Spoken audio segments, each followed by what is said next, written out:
नमस्कार दोस्तों, जय हिंद। आपको प्रिपरेशन ऑफ जुडिशल चैनल पे आपका स्वागत है। यह एविडेंस एक्ट का सीरीज़ है।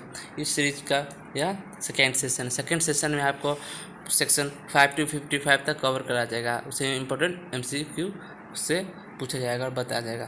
तो ये सेकेंड सेशन का यह 7वां वीडियो है, जिसमें आज 178 से 205 तक क्वेश्चन कवर किया जाएगा। ओके, तो क्वेश्चन नंबर 178 से शुरू किया जाए। ओके, स्वीकृति क्या है? ऑप्शन नंबर ए निश्चायक सबूत है। ऑप्शन नंबर बी विबंध यानी स्टॉपेल है। ऑप्शन नंबर सी निर्णायक सबूत नहीं है लेकिन विबंध के तौर पर काम कर सकती है। ऑप्शन नंबर डी कबूलनामे का एक रूप है। ओके, 178 का सही आंसर ऑप्शन नंबर सी, यानी स्वीकृति क्या है? निश्चायक सबूत नहीं है लेकिन विबंध के तौर पर काम कर सकती है। यह प्रावधान भारतीय साक्ष्य अधिनियम की धारा 29 में बताया गया है कि अन्यथा सुसंगत संस्वीकृति को गुप्त रखने बताया गया भारतीय साक्ष्य भारतीय साक्ष्य अधिनियम की धारा 31 में बताया गया है कि स्वीकृति निश्चायक सबूत नहीं होती है किंतु क्या करती है? विबंध उत्पन्न करती है। ओके, भारतीय साक्ष्य अधिनियम की धारा 31 में बताया गया। ओके, नेक्स्ट क्वेश्चन, निम्नलिखित में से कौन सा सही नहीं है? ओके, धारा 32 में व्यक्ति का कथन सुसंगत होगा। ऑप्शन ए यदि वह मर गया तो सुसंगत होगा, या फिर यदि वह मिल नहीं सकता तो सुसंगत होगा, या फिर ऑप्शन सी यदि वह साक्ष्य देने में असमर्थ हो तो सुसंगत होगा, या फिर ऑप्शन डी यह वह अपना कथन देने हेतु आना नहीं चाहता। ओके, इसका सही आंसर है ऑप्शन नंबर डी, यानी धारा 32 में व्यक्ति का कथन सुसंगत होगा। क्या है? यह वह अपना कथन देने आने हेतु नहीं आना चाहता है। क्या है? गलत आंसर। ओके, धारा 32 के अकॉर्डिंग कौन सा गलत है यही सेलेक्ट करना था। ओके, जबकि यदि वो मर गया हो नहीं आ रहा है तो क्या होगा? या तो मृत्युकालीन कथन में आ जाएगा 32 के सब क्लॉज 1 के अकॉर्डिंग। ओके, या तो वो नहीं मिल पा रहा है, वो भी 32 के तहत आ जाएगा। तथा क्या वह साक्ष्य देने में असमर्थ है, फिर भी वह धारा 32 के अंतर्गत आ जाता है। ओके, लेकिन यदि वह क्या बोलता है? कथन देने हेतु नहीं आना चाहता है, भारतीय साक्ष्य अधिनियम धारा 32 के अंतर्गत नहीं आता है। ओके, इसलिए गलत आंसर है ऑप्शन नंबर डी। ओके, व्याख्या देख लेते हैं। भारतीय साक्ष्य अधिनियम 1872 की धारा 32 में व्यक्ति का कथन सुसंगत नहीं होगा यदि वह अपना कथन देने हेतु नहीं आना चाहता, क्योंकि धारा 32 के अनुसार सुसंगत तथ्य के लिए लिखित या मौखिक जो ऐसा व्यक्ति द्वारा किए गए थे जो मर गया है या नहीं मिल सकता या जो साक्ष्य देने के लिए असमर्थ हो सकता है, सुसंगत होगा। ओके, यानी जो साक्ष्य देने में आने में लिए असमर्थ है उसके द्वारा साक्ष्य लिया जाएगा तो 32 में माना जाए, लेकिन जो साक्ष्य देने के लिए सक्षम है वो आना ही नहीं चाहता है तो वो भारतीय साक्ष्य अधिनियम धारा 32 के अंतर्गत सुसंगत नहीं है। ओके, नेक्स्ट क्वेश्चन, मृत्युकालीन कथन का प्रावधान भारतीय साक्ष्य अधिनियम किस धारा में दिया गया है? यानी डायन डिक्लेरेशन भारतीय साक्ष्य अधिनियम के कौन सी धारा में दिया गया है? ऑप्शन नंबर ए धारा 32 का सब क्लॉज 4, ऑप्शन बी धारा 32 का सब क्लॉज 1, ऑप्शन सी धारा 125 तथा ऑप्शन डी धारा 133। इसका सही आंसर ऑप्शन नंबर बी, यानी भारतीय साक्ष्य अधिनियम की धारा 32 के सब क्लॉज फर्स्ट में क्या बताया गया है? मृत्युकालीन कथन बताया गया। ओके, क्योंकि 32 के सब क्लॉज 4 में बताया गया है कि लोकाधिकार या रूढ़ि के बारे में या साधारण हित के विषय के बारे में कोई राय देता है, या भारतीय साक्ष्य अधिनियम के द्वारा 32 के सब क्लॉज 4 के अंतर्गत आ जाता है। ओके, नेक्स्ट क्वेश्चन, मृत्युकालीन कथन की सुसंगतता के बारे में भारतीय न्यायालय में आधुनिक विचारधारा यह है कि यानी डायन डिक्लेरेशन से संबंधित सुसंगतता के बारे में भारतीय न्यायालय क्या विचारधारा है? आधुनिक विचारधारा यह है कि क्या? तो ऑप्शन देखा जाए। ऑप्शन नंबर है यह धारा 164 दंड प्रक्रिया संहिता 1973 के अधीन मजिस्ट्रेट द्वारा अभिलिखित की जानी चाहिए। ऑप्शन बी यह धारा 162 दंड प्रक्रिया संहिता 1973 में पुलिस के सामने अभिलिखित होनी चाहिए। ऑप्शन सी यह अन्य साक्ष्यों से संतुष्टि होना चाहिए, यानी संतुष्टि होना चाहिए। ओके, नेक्स्ट यह धारा 164 दंड प्रक्रिया संहिता 1973 में मजिस्ट्रेट के द्वारा अभिलिखित तथा अन्य साक्ष्यों से संपुष्टि होना चाहिए। ओके, क्वेश्चन नंबर 181 का सही आंसर है ऑप्शन नंबर सी, यानी यह अन्य साक्ष्यों से संतुष्टि होना चाहिए। क्या है? आधुनिक विचारधारा। ओके, यह मथुकुट्टी बनाम राज्य के मामले में यह बताया गया। ओके, इसका व्याख्या देख लेते हैं। मृत्युकालीन कथन को सुसंगत तभी माना जाना चाहिए जब वो अन्य साक्ष्यों से संपुष्टि हो। इस सामान्य नियम को उच्चतम न्यायालय के अनेक निर्णय में स्थापित किया गया है, किंतु यह सर्वमान्य व सुस्थापित नियम नहीं है। ओके, मुथुकुट्टी बनाम राज्य AIR 2006 सुप्रीम कोर्ट में बताया गया। ओके, नेक्स्ट क्वेश्चन, भारतीय साक्ष्य अधिनियम धारा 32 एक संबंधित नहीं है। ओके, यानी भारतीय साक्ष्य अधिनियम धारा 32 का सब क्लॉज वो एक है, वो किसी से संबंधित नहीं है। नीचे के 4 ऑप्शन 3 किसी से संबंधित होगा तो किसी एक से संबंधित नहीं होगा। ओके, तो देखा जाए ऑप्शन नंबर ए, कथन किसी व्यक्ति द्वारा अपनी मृत्यु के कारण के बारे में। ऑप्शन बी, संव्यवहार की किसी परिस्थिति के बारे में जिसके फलस्वरूप उसकी मृत्यु हुई। ऑप्शन सी, उस व्यक्ति की मृत्यु का कारण प्रश्नगत हो। ऑप्शन डी, व्यक्ति के लापता होने का। ओके, 182 का सही आंसर ऑप्शन नंबर डी, यानी व्यक्ति के लापता होने का क्या है, भारतीय साक्ष्य अधिनियम धारा 32 के संबंध में सुसंगत नहीं है। जबकि क्या क्या सुसंगत है, उस व्यक्ति की मृत्यु का कारण प्रसंगत हो तो सुसंगत है, या फिर संव्यवहार की किसी ऐसी परिस्थिति जिसके फलस्वरूप क्या हुई हो, उसकी मृत्यु हुई हो, या फिर मृत्यु के बारे में हो, मृत्यु के कारण के बारे में हो, तो क्या होगा, भारतीय साक्ष्य अधिनियम धारा 32 से एक में सुसंगत होगा या फिर संबंधित है। लेकिन लापता हो जाने मात्र वह क्या सुसंगत नहीं है और उससे संबंधित भी नहीं है। ओके, व्याख्या देख लेते हैं। भारतीय साक्ष्य अधिनियम धारा 32 के सब क्लॉज 1 के अनुसार जबकि वह कथन किसी व्यक्ति द्वारा अपनी मृत्यु के कारण के बारे में या उस संव्यवहार के किसी परिस्थिति के बारे में किया गया जिसके फलस्वरूप उसकी मृत्यु हुई, तब उन मामलों में जिनमें उस व्यक्ति की मृत्यु का कारण प्रसंगत हो, ऐसा कथन सुसंगत है, चाहे उस व्यक्ति को जिसने उन्हें किया। यह सब जब वे किए गए थे मृत्यु के प्रत्याशा नहीं, मृत्यु की आशंका नहीं थी या नहीं, और चाहे उस कार्रवाई की जिसमें उस व्यक्ति का मृत्यु कारण प्रसंगत होता है। प्रकृति कैसी भी क्यों न हो, इस प्रकार स्पष्ट है कि धारा 32 के सब क्लॉज 1 में क्या होता है, व्यक्ति का लापता संबंधित नहीं है। यानी व्यक्ति लापता है तो यह भारतीय साक्ष्य अधिनियम की धारा 32 के सब क्लॉज 1 से संबंधित नहीं है। ओके, नेक्स्ट क्वेश्चन, साक्ष्य अधिनियम के कौन सा प्रावधान अनुश्रुति साक्ष्य के नियम का अपवाद का प्रावधान करता है। ऑप्शन नंबर ए, धारा 17 से 39। ऑप्शन बी, धारा 32 से 33 तथा ऑप्शन डी, धारा 34 से 35 तथा ऑप्शन डी उपयुक्त में सभी।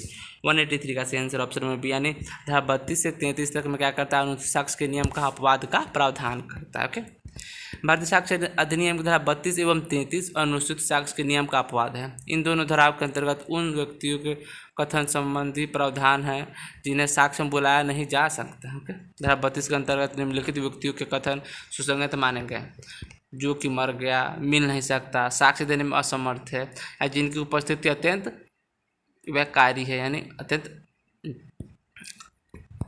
व्यकारी, यानी उनकी उपस्थिति करने के लिए उसे तो बहुत धन खर्च करना पड़ेगा, बहुत व्यय लगेगा, इसलिए क्या हुआ, जिनकी उपस्थिति अत्यंत व्ययकारी है। ओके, धारा 32 में यह उपबंध है कि जब कोई व्यक्ति किसी न्याय कार्रवाई के दौरान न्याय विधि द्वारा प्राधिकृत व्यक्ति के समक्ष कथन करता है और उस कथन को सत्य मान लिया गया है, तो ऐसे कथन को पश्चातवर्ती मामले में जिन्हें पक्षकारों के बीच या उनके हित प्रतिनिधि के बीच दोबारा मामले में या उस कार्यवाही के अगले प्रक्रम में सत्य स्वीकार कर लिया जाएगा।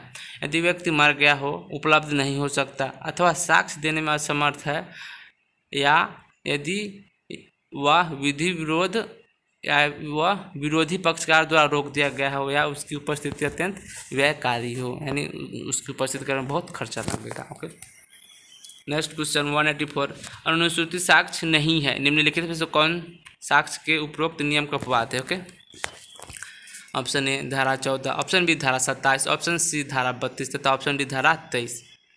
184 का सही आंसर ऑप्शन नंबर सी, यानी धारा 32 क्या है, अनुश्रुति साक्ष्य का अनुश्रुति साक्ष्य नहीं है, उसका क्या है, अपवाद है, धारा 32। ओके, मृत्यु निम्नलिखित श्रुति साक्ष्य के नियम का अपवाद नहीं है। ओके, श्रुति साक्ष्य के नियम का अपवाद क्या नहीं है, ऑप्शन नंबर ए, मृत्युकालिक घोषणा, ऑप्शन नंबर सी, रेस जेस्टे, ऑप्शन नंबर सी, विशेषज्ञ का साक्ष्य तथा ऑप्शन डी, संस्कृति। 185 का सही आंसर ऑप्शन नंबर सी, यानी विशेषज्ञ का साक्ष्य क्या है, अनुश्रुति साक्ष्य के, यानी श्रुति साक्ष्य के नियम का अपवाद नहीं है, जबकि मृत्युकालीन कथन, रेस जेस्टे, संस्कृति क्या है, अपवाद है। ओके, मृत्युकालीन कथन भारतीय साक्ष्य अधिनियम धारा 32 से 1 से संबंधित है, जबकि रेस जेस्टे यानी धारा 6 यानी एक ही संव्यवहार से संबंधित है। ओके, और संस्कृति को श्रुति साक्ष्य के नियम का अपवाद माना जाता है, किंतु विशेषज्ञ की राय इस नियम का अपवाद नहीं है। अपितु विशेषज्ञ को पुस्तक में कथन 60 का प्रथम परंतु एक अपवाद माना जाता है। नेक्स्ट क्वेश्चन, अभियुक्त के पिता ने विचारण में अभियोजन की इस बात का समर्थन नहीं किया कि उसने साक्षी से यह कहा था कि उसके पुत्र अभियुक्त ने हत्या की है। साक्षी के कथन का स्वभाव होगा, ऑप्शन नंबर ए, द्वितीय साक्ष्य का, ऑप्शन बी, अनुश्रुति साक्ष्य का, ऑप्शन सी, संबंधित तथ्य और कार्यों का, ऑप्शन डी, उपयुक्त में से कोई नहीं।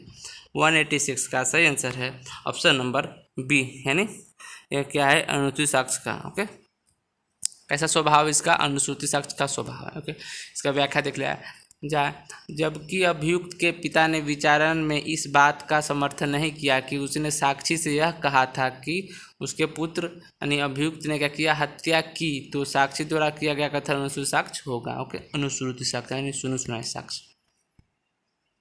नेक्स्ट क्वेश्चन, निम्नलिखित में से किस मामले में अनुश्रुति साक्ष्य ग्राह्य नहीं है। ओके, ऑप्शन नंबर ए, संधियों में विशेषज्ञ के अभिभावक कथन यदि लेखक मृत हो या खोजे ना जा सकता हो। ऑप्शन बी, जहां प्रत्यक्षदर्शी साक्षी ने तथ्य किसी अन्य व्यक्ति को बताया है वहां उस व्यक्ति का कथन, यदि कथन एक मृत व्यक्ति का है जब या उसकी मृत्यु के कारण संबंधित है। ऑप्शन नंबर डी, यदि कथन विवादक से व्यवहार का एक भाग है। ओके, 187 का सही आंसर ऑप्शन नंबर बी, यानी अनुश्रुति साक्ष्य ग्राह्य नहीं होगा कहाँ पर, जहाँ प्रत्यक्षदर्शी साक्षी ने तथ्य किसी अन्य व्यक्ति को बताया वहाँ उस व्यक्ति का कथन क्या होगा, ग्राह्य नहीं है। ओके, नेक्स्ट क्वेश्चन, मृत्युकालीन कथन भारतीय साक्ष्य अधिनियम के धारा 32 के अंतर्गत साक्ष्य अधिनियम में साक्ष्य के रूप में ग्राह्य है। ऑप्शन नंबर ए, केवल उस स्थिति में जब उसे लेखबद्ध किया गया यानी रिटेन में हो।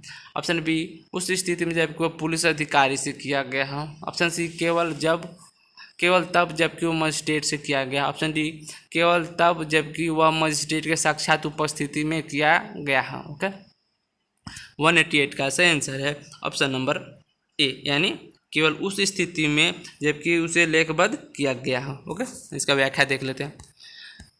भारतीय साक्ष्य अधिनियम धारा 32 में क्या मृत्युकालीन कथन यानी डायन डिक्लेरेशन को बताया गया, जो कि धारा 32 के अंतर्गत सुसंगत है। जबकि वह लेखबद्ध किया गया है उसकी ग्राह्यता हेतु किसी विशेष प्राधिकारी द्वारा लिखा जाना चाहिए, यह आवश्यक नहीं, यानी मृत्युकालीन कथन किसी विशेष प्राधिकारी द्वारा लिखा जाना चाहिए, यह आवश्यक नहीं है। ओके, नेक्स्ट क्वेश्चन, मृत्युकालीन कथन ग्राह्य होता है। ऑप्शन नंबर ए, केवल दीवानी मामले में। ऑप्शन नंबर बी, केवल डांडिक मामले में तथा ऑप्शन नंबर सी, दीवानी और डांडिक मामले में तथा ऑप्शन नंबर डी, परिस्थिति पर निर्भर करता है। ओके, क्वेश्चन नंबर 189 का सही आंसर ऑप्शन नंबर सी, यानी मृत्युकालीन कथन दीवानी और डांडिक मामलों दोनों में लागू होता है। ओके, नेक्स्ट क्वेश्चन,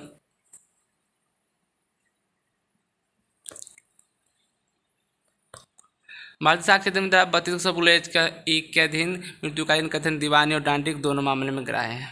यह तथ्य धारा 32(1) में उल्लेखित इस पद से स्पष्ट है कि चाहे उस कार्यवाही की प्रकृति कैसी ही क्यों न हो। ओके, यानी उसकी प्रकृति कैसे ही मतलब सिविल हो या फिर आपराधिक, किसी भी मामले में उसमें क्या हो, मृत्युकालीन कथन लागू होता है। ओके, नेक्स्ट क्वेश्चन, उस व्यक्ति के द्वारा जो मर गया है या मिल नहीं सकता किया गया सुसंगत तथ्य का कथन सुसंगत है। ऑप्शन नंबर ए, केवल व्यवहार मामले में यानी कि केवल सिविल मामले में। ऑप्शन बी, केवल आपराधिक मामले में। ऑप्शन सी, न तो व्यवहार न ही आपराधिक मामले में। ऑप्शन डी, व्यवहार और आपराधिक दोनों ही मामले में। 190 एंड 190 का आंसर ऑप्शन नंबर डी, यानी उस व्यक्ति के द्वारा जो मर गया है या मिल नहीं सकता उसके द्वारा क्या किया गया सुसंगत तथ्य का कथन सुसंगत है। कैसे, तो वह व्यवहार यानी सिविल और आपराधिक दोनों मामले में वह सुसंगत होता है। ओके, नेक्स्ट क्वेश्चन, कथन और कारण है। मृत्युकालिक कथन साक्ष्य में ग्राह्य है। कारण, इसकी ग्राह्यता का आधार आवश्यकता का सिद्धांत है। ऑप्शन नंबर ए और आर दोनों सही है और आर ए का सही व्याख्या है। बी, ए और आर दोनों सही परंतु आर ए का सही व्याख्या नहीं है। ऑप्शन सी, ए सही है परंतु आर गलत है। ऑप्शन डी, ए गलत है परंतु आर सही है। ओके, 191 का सही आंसर है ऑप्शन नंबर ए, यानी ए और आर दोनों सही है तथा आर ए का क्या है, सही व्याख्या है। ओके, यानी मृत्युकालीन कथन साक्ष्य में ग्राह्य है तथा इसकी ग्राह्यता का आधार आवश्यकता का सिद्धांत है। ओके, इसका व्याख्या देख लेते हैं। कथन और कारण दोनों सही है और कारण कथन की व्याख्या भी करता है, क्योंकि कथन करने वाला मर चुका है, फलस्वरूप उसे साक्ष्य देने के लिए बुलाया नहीं जा सकता, इसीलिए यह आवश्यक हो जाता है कि इसे साक्ष्य के रूप में ग्राह्य किया जाना चाहिए, यानी आवश्यकता है। ओके, नेक्स्ट क्वेश्चन, आवश्यकता के नियम भारतीय साक्ष्य अधिनियम की धारा किसमें ग्राह्य है। ओके, यानी आवश्यकता के नियम भारतीय साक्ष्य अधिनियम में कौन सी धारा में ग्राह्य है। ऑप्शन नंबर ए, भारतीय साक्ष्य अधिनियम की धारा 61। ऑप्शन बी, भारतीय साक्ष्य अधिनियम की धारा 60। ऑप्शन सी, भारतीय साक्ष्य अधिनियम की धारा 32। ऑप्शन डी, भारतीय साक्ष्य अधिनियम की धारा 31। इसका सही आंसर भारतीय साक्ष्य अधिनियम की धारा 32 में क्या होता है, आवश्यकता का नियम क्या है उसमें समाहित है। ओके, नेक्स्ट क्वेश्चन, कथन करने वाला। 193 मृत्युकालिक कथन दो सिद्धि का आधार हो सकता है। कारण कारण मृत्युकालीन कथन मृत्यु की प्रत्याशा में ही किया जाना चाहिए। ऑप्शन नंबर ए और आर दोनों सही है और आर ए का सही व्याख्या है, स्पष्टीकरण है। यानी ऑप्शन बी ए और आर दोनों सही परंतु आर ए का सही स्पष्टीकरण नहीं। ऑप्शन सी ए सही है परंतु आर गलत है। ऑप्शन डी ए गलत है परंतु आर सही है। इसका सही आंसर ऑप्शन नंबर सी यानी मृत्युकालीन कथन दो सिद्धि का आधार हो सकता है, ऐसा ही है। तथा गलत आंसर कौन है? तो गलत है कि मृत्युकालीन कथन मृत्यु के प्रत्याशा में ही किया जाना चाहिए। यानी बताइए रहा है कि मृत्युकालीन कथन जब जीवित हो उसी वक्त मृत्यु की प्रत्याशा यानी मतलब 100% कॉन्फिडेंस हो तभी किया जाना चाहिए। ये गलत है ना। मृत्यु के मात्र आशंका होने से भी मृत्युकालीन कथन किया जा सकता है। ओके, मृत्युकालीन कथन का साक्ष्य एक सारवान साक्ष्य है, अतः यह दो सिद्धि का एक आधार हो सकता है। धारा 32 का सब कलज 1 के पैरा 2 के अनुसार मृत्युकालीन कथन सुसंगत है, चाहे कथन करते समय कथनकर्ता के मृत्यु की प्रत्याशा रही हो या नहीं रही हो, चाहे उस कार्रवाई की प्रकृति जिसमें मृत्यु का कारण प्रस्तुत होता है कैसे ही क्यों ना हो। Okay, next question. एक व्यक्ति अपने मृत्यु के संबंध में मृत्युकालीन कथन करने के उपरांत मर जाता है, निम्नलिखित में से कौन सी परिस्थितियाँ उसे भारत साक्ष्य देने का धारा 32 के अधीन अग्राह्य बना देगा? ऑप्शन नंबर ए वह व्यक्ति जिसे मृत्युकाल कथन किया है उस समय जबकि वो कथन किया गया था इस बात को नहीं जानता था कि उसकी मृत्यु हो जाएगी। ऑप्शन नंबर बी यह शपथ पर नहीं किया गया था। ऑप्शन नंबर सी वह पुलिस की इत्तला रिपोर्ट में किया गया था। ऑप्शन डी उपरोक्त में से कोई भी परिस्थिति में नहीं। ओके, 194 का सही आंसर ऑप्शन नंबर डी यानी उपरोक्त में से किसी भी परिस्थिति में क्या होता है, एक व्यक्ति जब मृत्यु के संबंध में मृत्युकालीन कथन करने के उपरांत मर जाता है तो क्या होगा, भारतीय साक्ष्य में ग्राह्य बना देगा। ऐसा कोई भी परिस्थिति नीचे के 4 ऑप्शन में नहीं दिया गया। ओके, भारतीय साक्ष्य अधिनियम 32 के अधीन मृत्युकालीन कथन के रूप में ग्राह्य होने के लिए मृत्यु की प्रत्याशंका होना व कथन का शपथ पर किया जाना आवश्यक नहीं है तथा वह कथन भी मृत्युकालीन कथन के रूप में ग्राह्य है जो पुलिस की इत्तला रिपोर्ट में किया गया था। ओके, कुलवंत सिंह बनाम स्टेट और पंजाब के मामले में बताया गया था। Okay, next question. भारतीय साक्ष्य अधिनियम 1872 के कारोबारों के अनुक्रम में की गई घोषणा अनुग्रह है यानी अनुमान्य है, कौन से धारा में? ऑप्शन नंबर ए धारा 32 के सब क्लॉज 7 के अंतर्गत। ऑप्शन बी धारा 32 के सब क्लॉज 2 के अंतर्गत तथा ऑप्शन सी धारा 32 के सब क्लॉज 4 के अंतर्गत तथा ऑप्शन डी धारा 32 के सब क्लॉज 1 के अंतर्गत। 195 का सही आंसर ऑप्शन नंबर बी यानी धारा 32 के सब क्लॉज 2 के अंतर्गत क्या होता है, कारोबार के अनुक्रम में किया गया घोषणा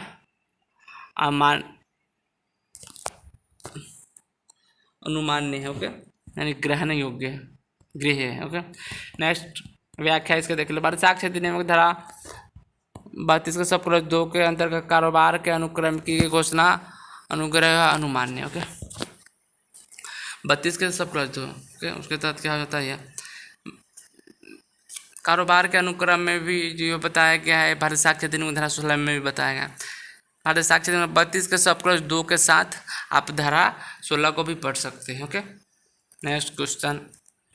कौन सी एक परिस्थिति में आपकी दृष्टि में मृत्युकालीन कथन घोषणा साक्ष्य में अग्राह्य हो जाता है? ओके, यानी नीचे के 4 ऑप्शन है, इसमें से कौन सी परिस्थिति में मृत्युकालीन कथन क्या हो जाता है, घोषणा में अग्राह्य हो जाता है? ओके, साक्ष्य में घोषणा हेतु अग्राह्य हो जाता है। ऑप्शन नंबर ए यदि वह मौखिक, ऑप्शन नंबर बी यदि वह संकेत मार्ग द्वारा बताई गई है, ऑप्शन सी यदि घोषणा करने वाला व्यक्ति जीवित रह गया है, ऑप्शन डी यदि वह संपुष्टि साहित है। ओके, 196 का सही आंसर ऑप्शन नंबर सी यानी क्या हो, मृत्युकालीन कथन करने वाला व्यक्ति क्या हुआ, यदि वह घोषणा करने वाला व्यक्ति जीवित रह गया हो तो क्या हो जाएगा, वह साक्ष्य में अग्राह्य हो जाएगा। ओके, नेक्स्ट क्वेश्चन, इसका व्याख्या देख लेते हैं।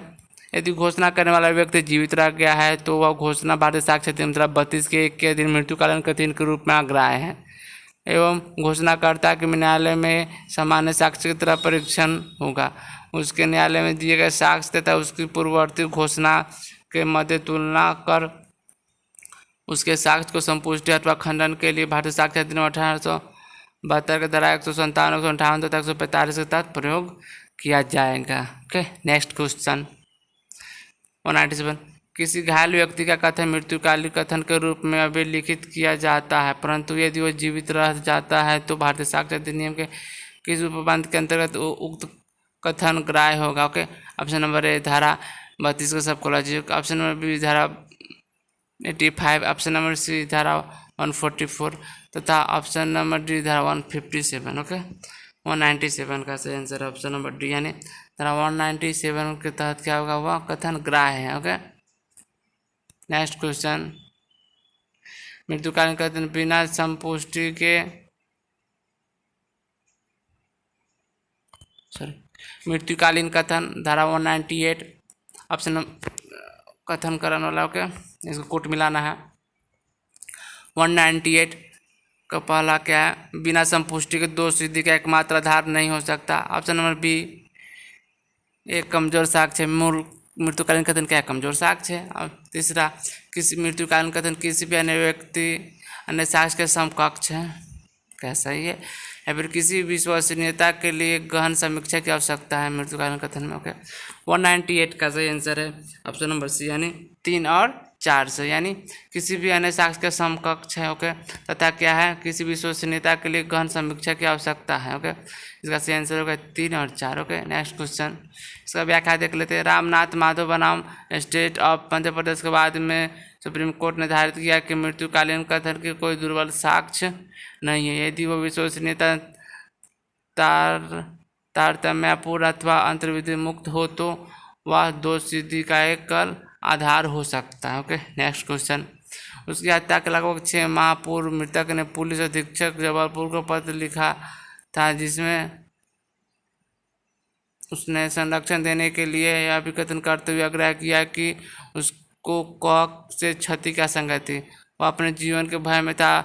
पत्र धारा डैश के अंतर्गत ग्राह्य होगा। ऑप्शन नंबर ए धारा 8, धारा 6, ऑप्शन ए धारा 5, ऑप्शन बी धारा 6, ऑप्शन सी धारा 8 तथा ऑप्शन डी धारा 32। 199 का सही आंसर ऑप्शन नंबर डी, यानी धारा 32 के अंतर्गत क्या होगा, वह ग्राह्य होगा। ओके, व्याख्या देख लेते हैं। हत्या के पूर्व लिखा गया पत्र भारतीय साक्ष्य अधिनियम धारा 32 के अंतर्गत सुसंगत होगा। यह प्रश्न धारा 32 के दृष्टांत 6 के समतुल्य है। धारा 5 में भी विवादक तथ्य एवं सुसंगत तथ्य का साक्ष्य, धारा 6 में एक व्यवहार का भाग तथा धारा 8 में हेतु तैयारी और पूर्व या पश्चात का आचरण वर्णित है। ओके, नेक्स्ट क्वेश्चन 200, मृत्युकालीन कथन साक्ष्य के रूप में ग्राह्य होता है यदि वह ऑप्शन ए अपूर्ण है, ऑप्शन बी मौखिक है, ऑप्शन सी पुलिस अधिकारी द्वारा अभिलिखित, ऑप्शन डी संकेत द्वारा अभिव्यक्त है। 200 का सही आंसर है ऑप्शन नंबर सी, यानी मृत्युकालीन कथन साक्ष्य के रूप में ग्राह्य होगा यदि वह पुलिस अधिकारी द्वारा अभिलिखित हो। ओके, 200 का सही आंसर ऑप्शन नंबर सी, यानी पुलिस अधिकारी द्वारा अभिलिखित है तो क्या होगा, मृत्युकालीन कथन भारतीय साक्ष्य अधिनियम में अग्राह्य हो जाता है, लेकिन अग्राह्य हो जाता है। ओके, यदि पुलिस द्वारा लिखा गया मृत्युकालीन कथन तो ग्राह्य नहीं होता। क्या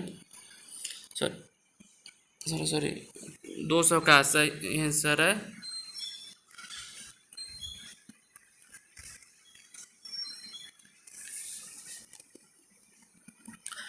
यानी 200 का कैसा आंसर है, मृत्युकालीन कथन साक्ष्य के रूप में अग्राह्य होता है। ओके, कैसे अग्राह्य हो जाए, यदि वो क्या है, यदि वो अपूर्ण है तो साक्ष्य में अग्राह्य हो जाएगा। ओके, लेकिन यदि वह मौखिक में है तो अग्राह्य नहीं होगा। यदि पुलिस अधिकारी द्वारा अभिलिखित किया गया है तो भी साक्ष्य में अग्राह्य नहीं होगा, यानी साक्ष्य में ग्राह्य होगा। संकेत द्वारा अभिव्यक्ति फिर भी साक्ष्य में ग्राह्य नहीं है, लेकिन वह अपूर्ण है। ओके, पूरा वाक्य नहीं है, पूरा नहीं है तो क्या होगा, वह साक्ष्य में अग्राह्य हो जाता है, जबकि अन्य मृत्युकालीन कथन में ग्राह्य हो जाता है। ओके, इसका व्याख्या देख लेते हैं।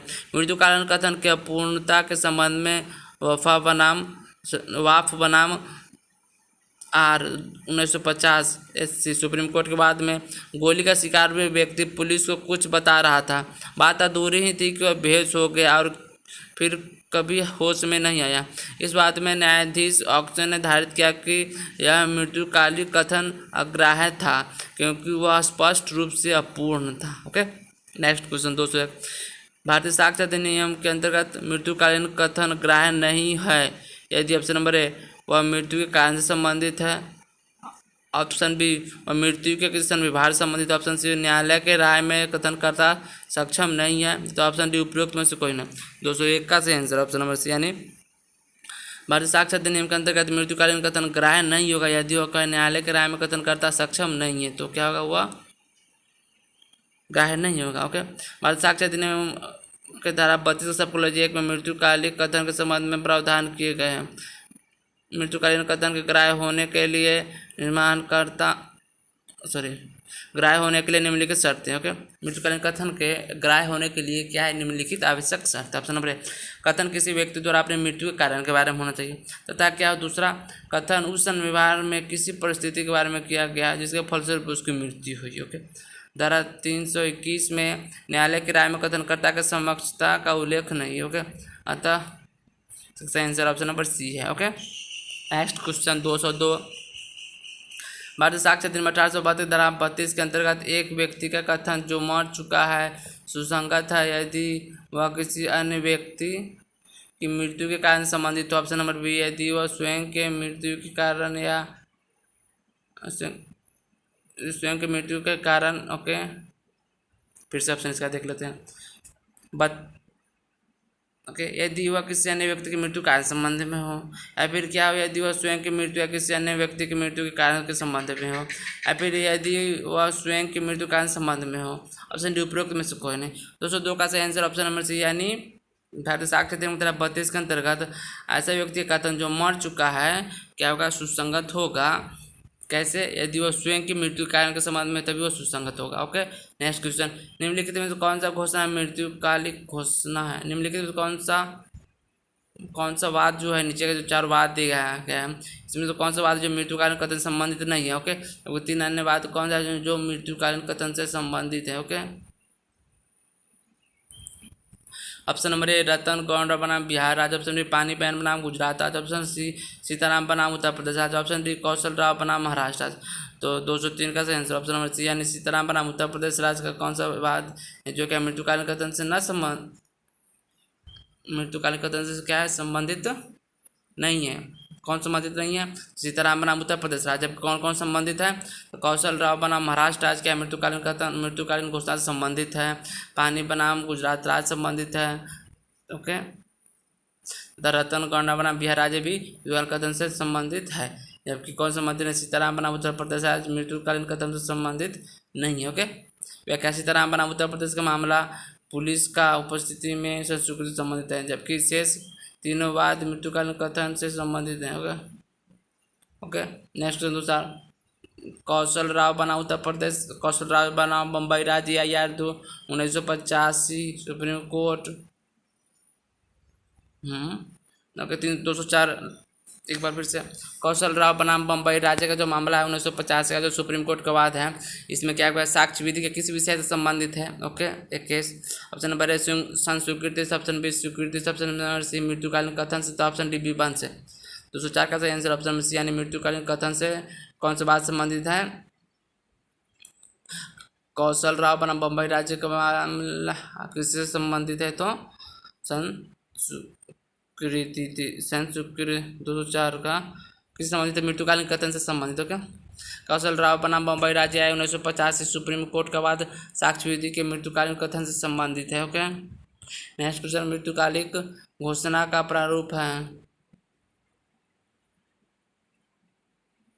मृत्युकालीन घोषणा का प्रारूप क्या है। ओके, इसमें 205 है इस सेशन का, इस वीडियो का जो 7वां वीडियो है, इसका लास्ट वीडियो है। इसमें 178 to 205 तक कवर करा गया। तो 205 देख रहे लास्ट क्वेश्चन, मृत्युकालीन घोषणा का प्रारूप है। ऑप्शन नंबर ए, तत्वहीन यानी महत्वपूर्ण है। ऑप्शन बी, तात्विक महत्वपूर्ण है। तथा ऑप्शन सी, कैसा है, केवल लिखित में होना चाहिए। ऑप्शन डी, केवल मौखिक बोलकर होना चाहिए। क्या, इसका सही आंसर ऑप्शन नंबर ए, यानी मृत्युकालीन की घोषणा का प्रारूप है। ऑप्शन नंबर क्या, तत्वहीन यानी महत्वपूर्ण नहीं है मृत्युकालीन के घोषणा का प्रारूप। ओके, यह बताया गया था आपके मृत्युकालीन घोषणा का कोई निश्चित प्रारूप साक्ष्य अधिनियम के किसी भी धारा में वर्णित नहीं है। अर्थात उच्चतम न्यायालय ने अनेक निर्णय में मृत्युकालीन घोषणा के प्रारूपों को तत्वहीन माना है, या किसी भी प्रारूप में हो सकता है। नाम बिहारी बनाम बिहार सरकार।